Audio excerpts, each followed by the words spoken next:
welcome to the Inside Out podcast. I'm your host, JoJo, and this is where we will navigate the mess together. That is mental, emotional, and spiritual. Let's get messy.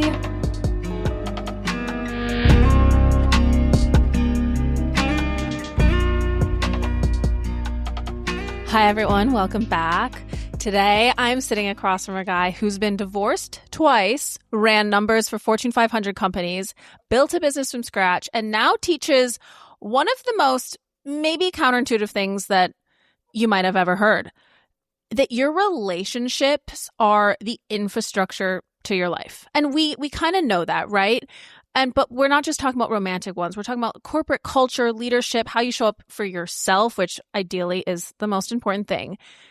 Today, I have Lionel Moses. He wrote a book called The Marriage Seed. And before we talk about marrying anyone else, what we're going to be talking about is the person that you've been ghosting in the mirror. So we are going to learn all about how you can't just run away from your past, from your grief. You have to walk through it. So let's get into it. Lionel, welcome to Inside Out.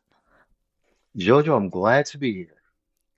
I'm really excited about this concept of grief because I think we're really good at grieving others and things that we lose, but we never really look at it in ourselves, and like maybe there's versions of ourselves or dreams that we've had or ideas that we wanted to come to fruition, or maybe even it's a relationship or a job or a dream of some sort, but we kind of just go past it or cover it up or run instead of really dealing with it. And when we connected, I loved that you said that you really have to build through things, and you can't just, start from zero again. Like, you're not starting from zero, you're starting from something. And I think your story is really interesting, and I'd love to just hear, your take on that and sort of, what we touched on that the listeners didn't hear yet. Well, as I stated in our conversation, that most people, when you suffer from anything, you try to run back to the beginning, but there's a new you that is in the place where you are today. The circumstance and situation that's caused you to want to look back, that's kind of what we call grief. It's a state we're trying to go back in. And actually, I said something wrong. I just said it's a state. And that's how most people see grief. They see it as a state or a place. But what grief actually is a trajectory. It sends us somewhere. And that's how most people get messed up. They see it as a state and they try to get out of it. But, it's actually a trajectory. It's something that's pushing you, your emotions, your feelings, and everything, whether it's a hurt, whether it's pain. And, honestly, there's even good grief. But until you acknowledge that it does exist, you're not going to be able to go anywhere. You're going to be stuck because it's not a state. It's a trajectory. So it's going to send you somewhere. It's going to send you forward or it's going to send you backwards. But grief is going to send you somewhere. When you say grief, I think people automatically go towards loss of a loved one. Mhm. I'm grieving my mother. I'm grieving my fill in the blank. And we're not talking about that, are we? We're talking about the versions The or a version of life. me. Exactly. And I think that might be a foreign concept to a lot of people. It was kind of a foreign concept articulated to me. Like, I think I've thought about it, generally, but when you said it, that really dropped in. And I was like, oh, wow, that's a really good point, because we think we're going down a certain road. And this was the whole premise of Inside Out. We want this life that is the dream life in our heads, right? We grow up, we think like we're gonna go to this school, we're gonna follow this career, we're gonna get married, whatever we have painted in our head. And then that ultimately shifts and changes. And maybe we get stuck in a job that's not fulfilling, or a relationship that isn't balanced, or doing something that just we never imagined and we're not happy in. And what we want internally isn't matching our external. And there's there's what you're saying to me, I hear it as that grief that isn't there. The life that we thought we had or wanted or were going to build isn't happening. So there's pain, yet we cover it up because we just keep going. We numb it with the weekend binges or the, it's fine, or the just settling for less than what we truly desire. But I don't subscribe. I don't think that's good enough, and I don't think the people that tune into this show and are listening to this conversation subscribe either. I think they're like, wait a second, no, I want to change that. I don't agree. I don't want that. And how do I get past that? So what is and what are the tools to really walk through that grief, to look at that stuff and to maybe choose different or otherwise? Well, the first thing we need to realize is what grief is. Grief is actually an emotion. And in order to address anything, the first thing you have to do is acknowledge it. So it's not necessarily a thing, yet we project it onto a thing. And, you know, the thing that we focus on and project it on, how we feel about that determines how the grief looks, feels, and what it does to us. But grief is actually something that takes place in our head and in our mind. Grief is real, because it is a feeling, it's part of us, it's real, but is, I'll say, more of a concept than it is an actual event. Is a feeling based on an event, but it's not an actual event.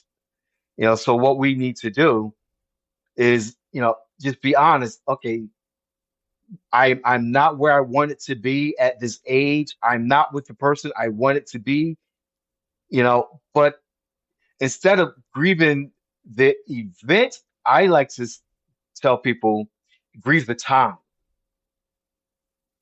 because the time you can't get back. Your loved ones, you can't replace loved ones, but you will have other loved ones that come into your life. But the time is what you need to grieve, because that's what you're not going to get back. If you live longer, you dig yourself out of the grief hole, or, come down off the grief sky, you can find other relationships. Mm-hmm. You'll get another job. Some of these things you sort of have to do in order to survive and to live. So the first thing we need to remember is, okay, what we're grieving the time. Mm. And that's where your fresh start comes in. It's like resetting a clock. It's not going back, but it's resetting the clock. Okay, from this point forward. So I remember, my kids used to run track, and my son, he ran relays. And although relay is a team effort, each runner's time was clocked. So the team, and that's how life is. Life is like a team, different set of events at a time. But the team's time is what wins the race. So I may have a bad leg here or a good leg there, but how does the team finish? It's the time that matters. What does grieving time look like?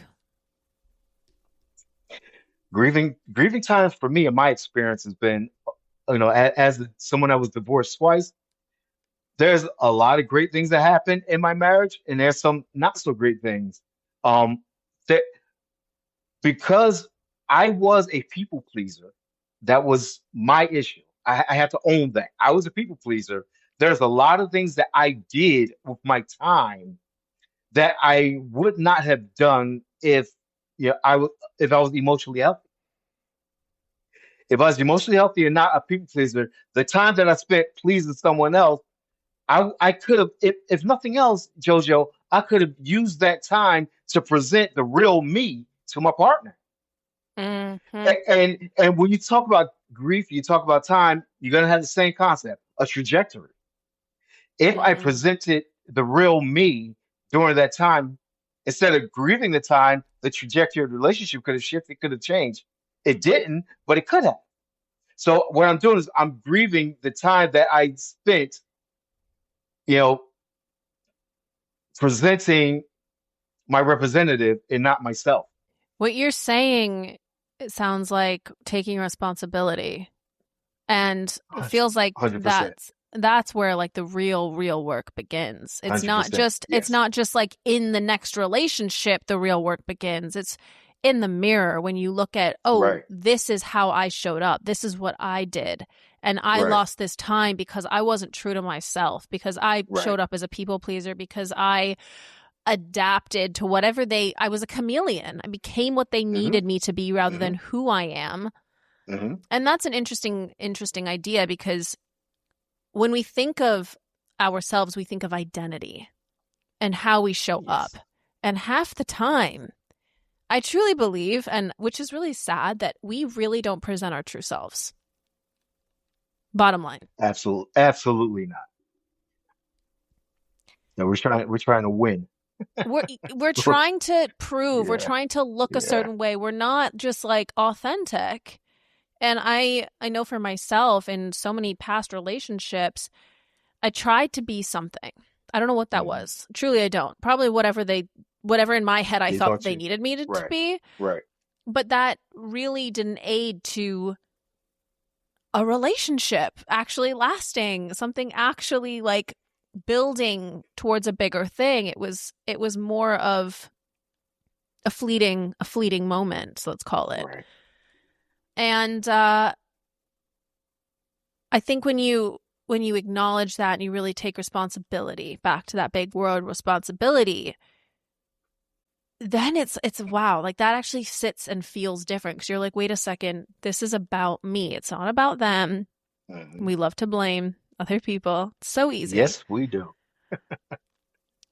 But we need to, again, stop with the you and turn back to me. This is Me. my life. This is my choice. This is what I want.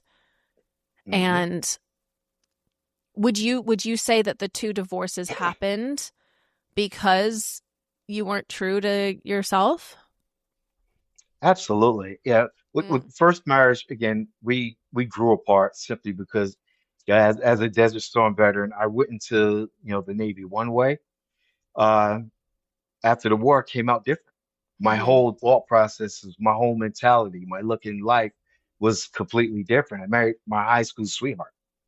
So, I was a teenager, graduated high school. 2 years later, I was in the military, with married, with children. It's just Mm. completely different. And Yeah. it's completely different. And my mindset shifted so much when I was in the military because actually, not only did I go into child, I went into child, had children, and my wife at the time was expecting during the war. So my head was all over the place. And something you said, it's very important that your listeners hear is that we have to take responsibilities for our actions. You can't change anyone else. The only person that we're responsible for in this life is us. It's the only one. Mm. So for me, when I think of grieving and I think of, the responsible party, I turn that funeral that I have for my grief towards the version of me that I failed to present, because that's the Mm. person that caused the problem. That version of me that wasn't strong enough to lead, that version of me that wasn't strong enough or courageous enough to say, "Hey, I don't like that." And usually it's nothing complex. Mm-hmm. It's just our perception of ourselves, and it's our growth that okay, that old me, no, you can't come this time. Yeah. I like what you said about having a funeral for for yourself and Mhm. for like that version of you that didn't show up or whatever it is. I think just mentally it really puts it into perspective of what Yes. you're talking about. You work with people, whether that's in relationships, but you're coaching individuals. Mhm. And what do you notice that happens when people actually don't grieve the version of themselves, when they keep pushing into the next thing, the next job, that fresh start kind of idea? What happens if they don't actually take accountability and responsibility and look at like, well, hold on, like I showed up in this way. Yes. So grief is like a cancer. If you don't put it in its place or treat it properly, it's going to take over. And one thing I noticed more than anything, when people don't take responsibility, they end up imploding Mm. emotionally and actually even physically. Because anytime you have a mental health problem, it doesn't just affect your head, it affects you physically as well. So you actually kill yourself when you don't address yourself properly. Because I'm a firm believer that we're created to be someone and to do some things, and operating in denial, that makes you, for me, an untrustworthy person. Because if you're not strong enough to be honest with yourself, who are you going to be totally honest with? I'm not sure I can trust someone that doesn't trust themselves, because they don't trust themselves. Why should I? So what I notice when I'm coaching and I'm talking to people, no matter how bad their life is and whether there's a visual change, that you can measure, a tangible change or not, once they start owning their grief and owning their position and owning where they are, they start walking with their head held higher, because there's an inner peace that comes with them, Hmm. that the grief is gone. I think it's a lot of self-acceptance. And once Yes. you really just own who you are, regardless of what society, maybe your parents, your family, your spouse, your siblings, whomever is going to have a strong opinion of you, Mhm. you, it's almost like, hear me out.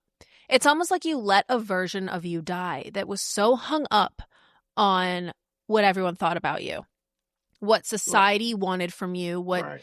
the social medias and the whatever it is. But like that skin almost has to shed for the true version of you to come to fruition, so that you can actually live in alignment.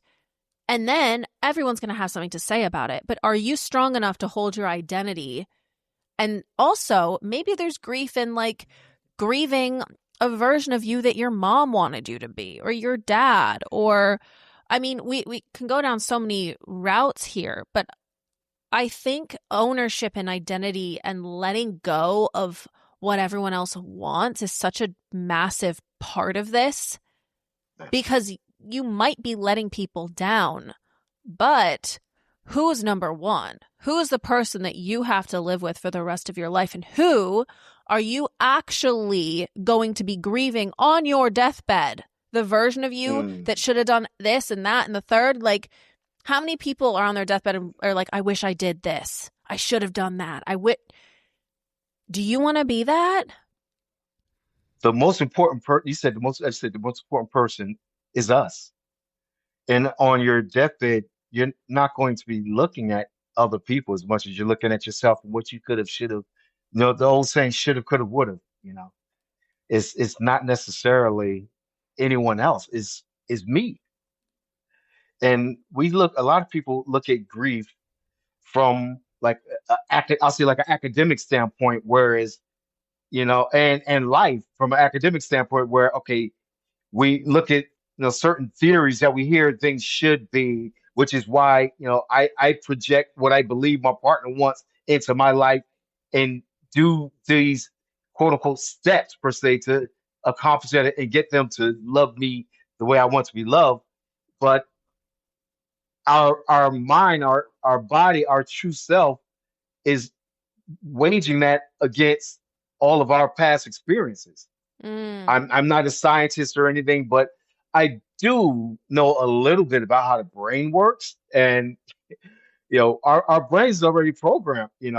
I'm to do what we've done in the past, and it's trying to safeguard us by holding us in different positions. But sometimes we got to break out of that, and until we reveal our true self, you're you're you're you're not going to become everything you need and could and should be, in my opinion.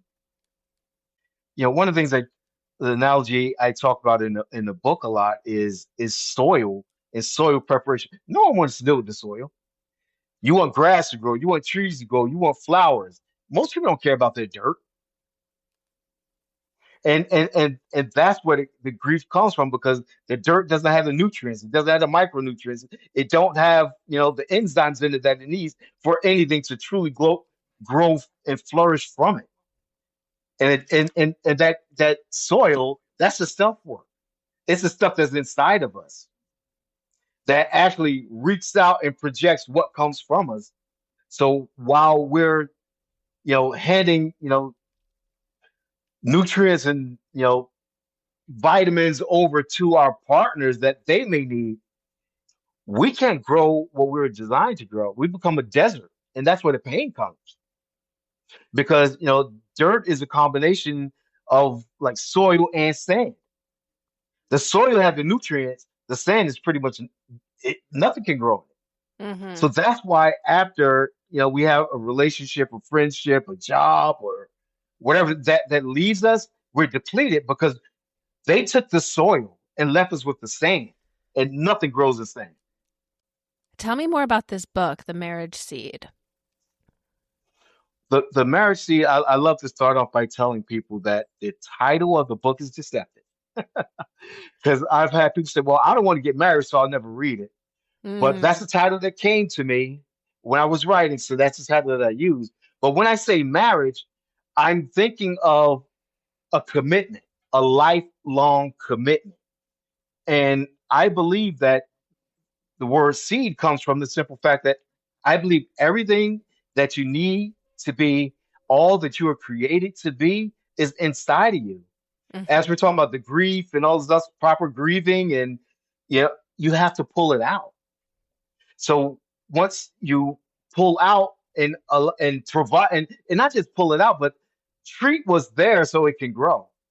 Yeah, I'm not a farmer or anything, but I in the book I have a shallow brag, so I'm going to do it here if you don't mind. I have a really great lawn, and one thing I know is when I overseed, every seed that I plant is not going to grow. They're not. So you know, while I have the title is in a singular form, knowing that every seed is not going to grow, let's you when you look at life, you want to look at it from a vantage point that I'm going to do everything within my power to make this thing blossom, make it bloom.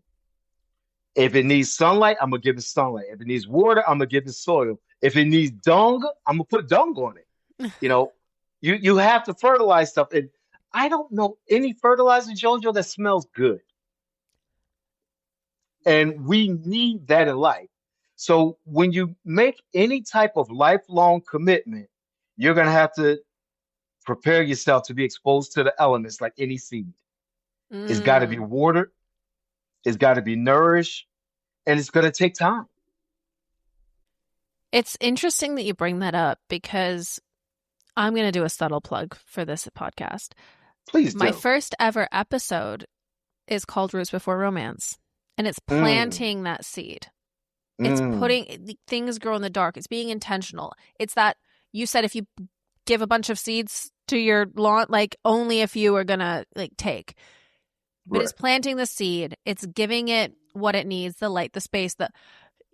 There's so many references that you just said that if we don't treat ourselves, our relationships, our worlds internally and externally with that caution, that care, and that intention, we're going to be like overdoing it one way or another. Nothing is going to grow. Nothing's going to be built right if you just are like snap your fingers, and it's like picking a flower or growing a flower. What's the instant gratification and what's the nurture, time, energy?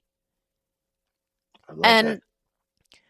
And I think from what you're saying about this book, which I love, and yes, I see why you say that the title's kind of a little bit deceiving, if maybe not deceiving, but you kind of like you don't really know what you're getting into, which is kind of fun. It's a journey, as is life. Absolutely. But you have to have that, almost like that seed, that initial seed is the relationship with yourself first before you can even dare I say, to build, to grow, to include others in your life, to to build something, whether that is before you have to grieve it later or post grief. Hmm. Hmm. I love that. If you go to the floors, you'll see something that most people don't want to do with their life, and that's pruning it. Mm, So the mm. flower that you see in that big, beautiful bouquet, it's been pruned to look the way it does. In other words, it did not come into its full potential naturally. It had assistance. It was pruned. So that rose that you spoke of, it's beautiful. But those thorns hurt. I want to ground this because I think for our friend in the room and our listeners, they're probably like, okay, this is a great like concept and idea and like grief and cool, great, fine, but like, what is the practicality? So I want to break this open a little bit, just from like a personal aside. I'm in the process of moving, and when I'm recording this episode, I'm actually moving next week. So whether this comes out on time or when I'm moving or not is another story. But there are versions of myself that I have really been kind of going back through. Like I moved to New York City when I was 19. So you guys do the math. But there are so many different versions of me that have been here, and kind of going through those motions and the the paths that I went down with jobs and career stuff, or the relationships that I got into, or the friendships that I have or that I don't have anymore, have really been coming up for me. And it's like I'm grieving Mhm. this version of myself because I can't take this to my next level. I can't just hang on with a death grip of, well, I had all these things and now I need to grow and elevate. Do you know how much weight you'd have on your back if you took Yes. everything with you always? You have to shed. You have to grow. A snake grows by shedding its skin and has another one because he's growing and becoming bigger. And like, that's the same kind of concept. And yes, you have to realize that there is a lot that comes through that of like, okay, old versions of myself, old relationships that don't serve me anymore. You're not always going to have Mhm. those people, those like maybe they're partners, maybe they're best friends that you used to have. Like sometimes it's necessary for your evolution to let that go. Absolutely. Absolutely. And that's why I use the term funeral earlier in the shows because you it is a designated point of closure. When once you have a funeral for something, you don't expect it to come back. What you have and what you appreciate are the memories. And then it's a matter of programming our mind to bring up the proper memories and not the other ones. But typically for me, as we're recording this, I've learned actually last night that my brother-in-law passed away. Oh, I'm so So, sorry. so yeah, thank you. But grief is real, and almost all night, I have five siblings, and each one of us talking and just remembering different things. The reality hasn't set in yet that he's gone because he's a young man, but the reality hasn't set in. But it's something that we have to start processing. And there's in processing, of the new information, as you said, with your transition, the excitement and the joy that comes with it, and what you grieve more so than anything. For me, I should say what I grieve more so than anything when I transition was stability. Mm, What I comfort. know works. Yes, Yeah. yes. You know, but as you said with the snake, you can't grow until you shed some things. So I think that's very important that everyone who's listening grasps that concept that you're not losing your old self because your old self already lived. You're Mm-hmm. making room for a new self. So for me, I try to keep my grease going, going out and then coming in. It's a beautiful thing. because the old self hand, can't deal with this. You can't go wherever you transition to as if you're in New York because the culture is different. I think a lot of people, and thank you for sharing that about what you're grieving right now. That's deeply personal and very difficult. So I'm really sorry for your loss. Yeah. And loss is real. And it doesn't come back. And having that funeral, that finality, that letting go and that acknowledgement is so important. It's that closure. It's that chapter ending, whether it's a person or in my Hmm. case, a life transition, you know? But if we just jump to the next thing without acknowledging where we've been, we're at risk of, and please jump in here, but Hmm. repeating patterns or becoming the Absolutely. people pleaser again in the next relationship or doing the things that we've always Absolutely. done that actually don't serve us long term. I love what you said that, you end up bringing the things with you if you don't grieve it now. The first thing that came to my mind when you were talking is, just reverting back to what we know about grief is cancerous. And if we unaddress grief, it will come back and haunt you. Jojo, I'm telling you from life experience. I've had things that I was forced to put to death because I ignored said, "Oh, it'll go away on its own," but it's not. It it's just it doesn't always go away. I'm not saying never, but it doesn't always go away on its own. And if you want to make sure, for me, like that people pleasing that I had in my other relationships don't pop up again, one thing that I did, and that's something I talk about in the book again, is, you know, I have a chapter called Purposeful Singleness. And for some reason, that's the most popular chapter in the book. But I intentionally do not bring that imposter on a date with me. Mm, I'm too old. not invited. No, not at all. Because if I have to make concessions of who I am now, I will be the Lionel that was in the two marriages. And the Lionel that I buried from my two marriages, Jojo, are you ready for this? I don't know who he was because he was different in both places. And while I was living, the Lionel, both those relationships, the true Lionel was the one grieving because the true Lionel was locked up Hmm. and unable to come out. So I was living a great life, Jojo, according to everyone's standards, but I was grieving the fact that I'm Lionel, the real me, the authentic Lionel, was held captive. Mm. But now I refuse to box him again. You have to love all of me, or not, Absolutely. or Right. not. But no one can really make that choice unless they truly see you. And if you don't let anyone Absolutely. in, then you're Hmm. repeating that pattern again. And that's where the vicious cycle Hmm. continues.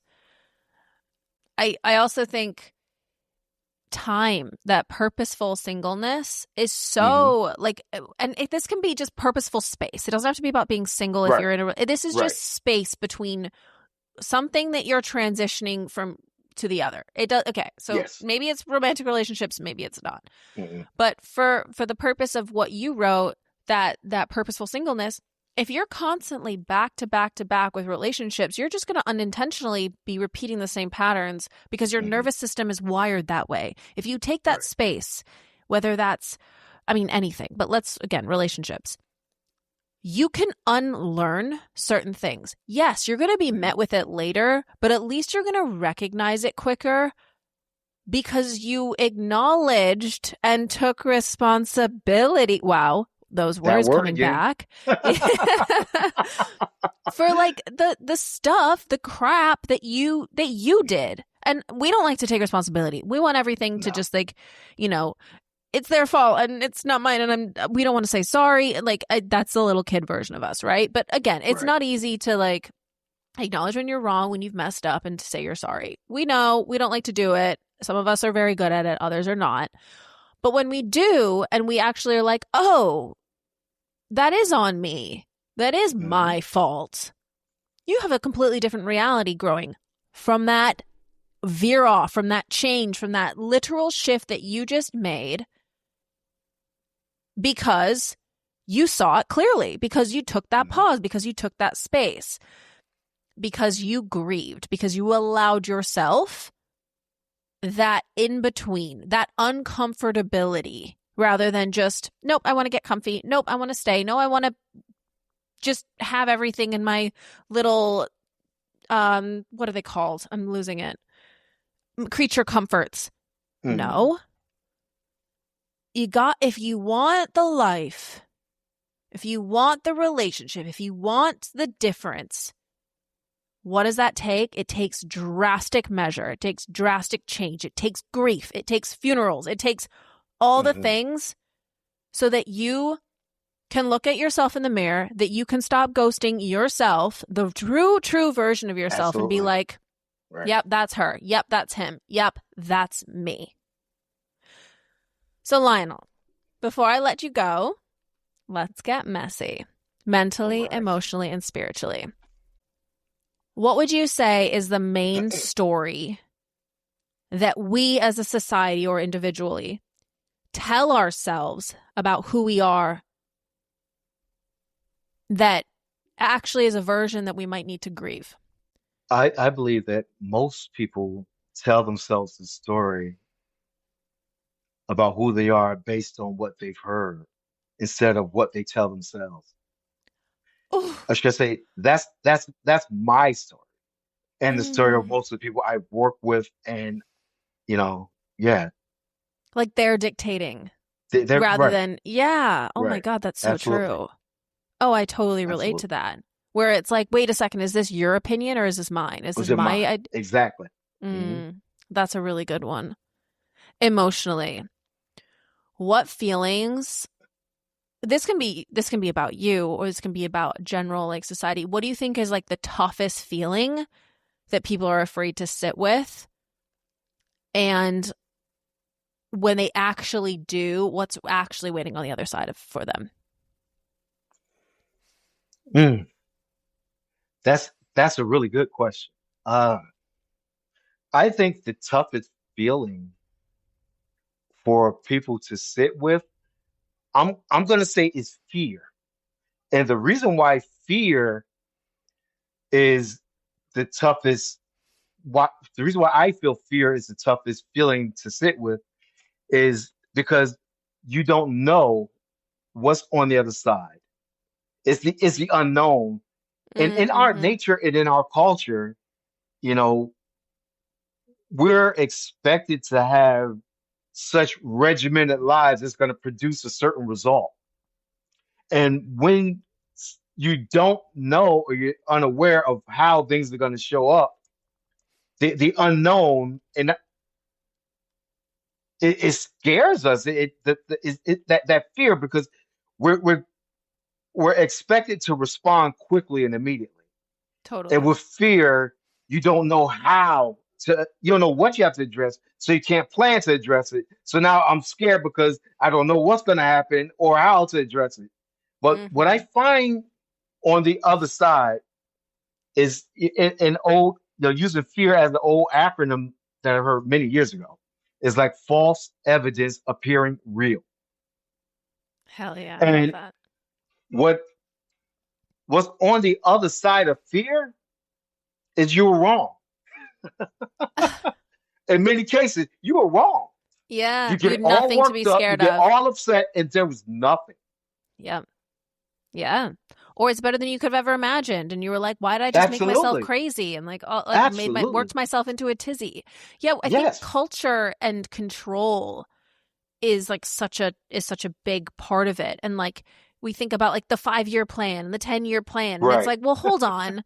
You actually have no idea. Because if I looked back on what my 5 year plan was, bro, I'm Yeah. so far away from that. It's Yeah. ridiculous. But Most we people are. think we Yeah. think we have an idea of what we Hmm. want, and then we're so Hmm. regimented that we wake up one day and we're like, "Oh, I don't want this. Why did I just try so hard for this?" Because we're scared. Because we're Right. not okay with the unknown. That was such a good one.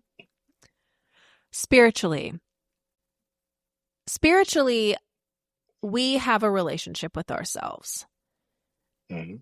And I don't think enough of us look at that, where we are in relationship with ourselves right now. But if you were to ask that question, and Lionel, please, you can answer this for you, and I'll answer this too. But what does it need from you right now? What do you truly need from you? What I need from me right now is something I said earlier in the show. I need the authentic me to show up. Mm. Because if the authentic me doesn't show up, no other aspect of my life is going to be right. And I'm a firm believer, that we're actually spiritual beings carrying a body. Oh, 100%.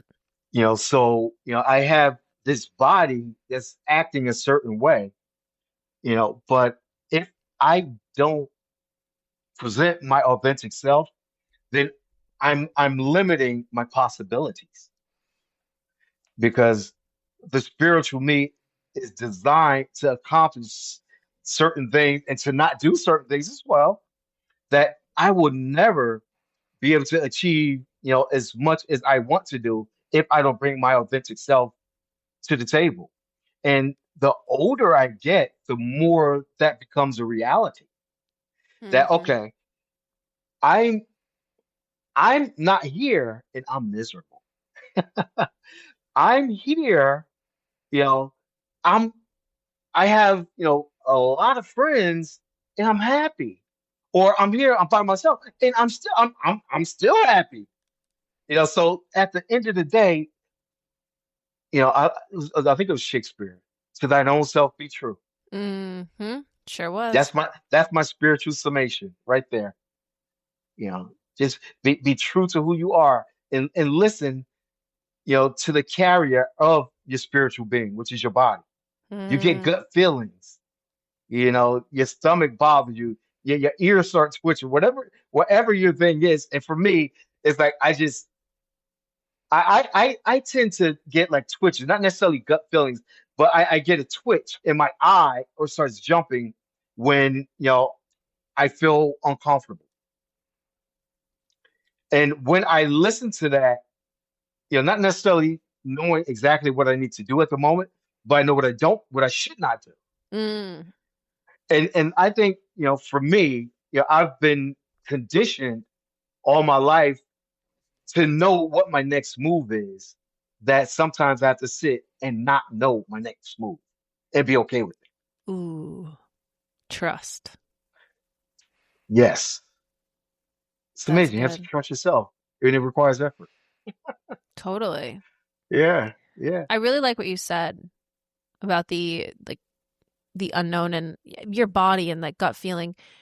You can literally ask yourself for signs and signals in your Hmm. body to show up if something isn't right for you. I remember a few years ago telling myself, I want to feel sick immediately when people aren't good for me, when food isn't good for me, when whatever it wasn't good for me. Wow. Like if I was in a situation, I was like, if I started to feel just sick to my stomach, I knew something was off. Okay. And I started asking myself for those cues.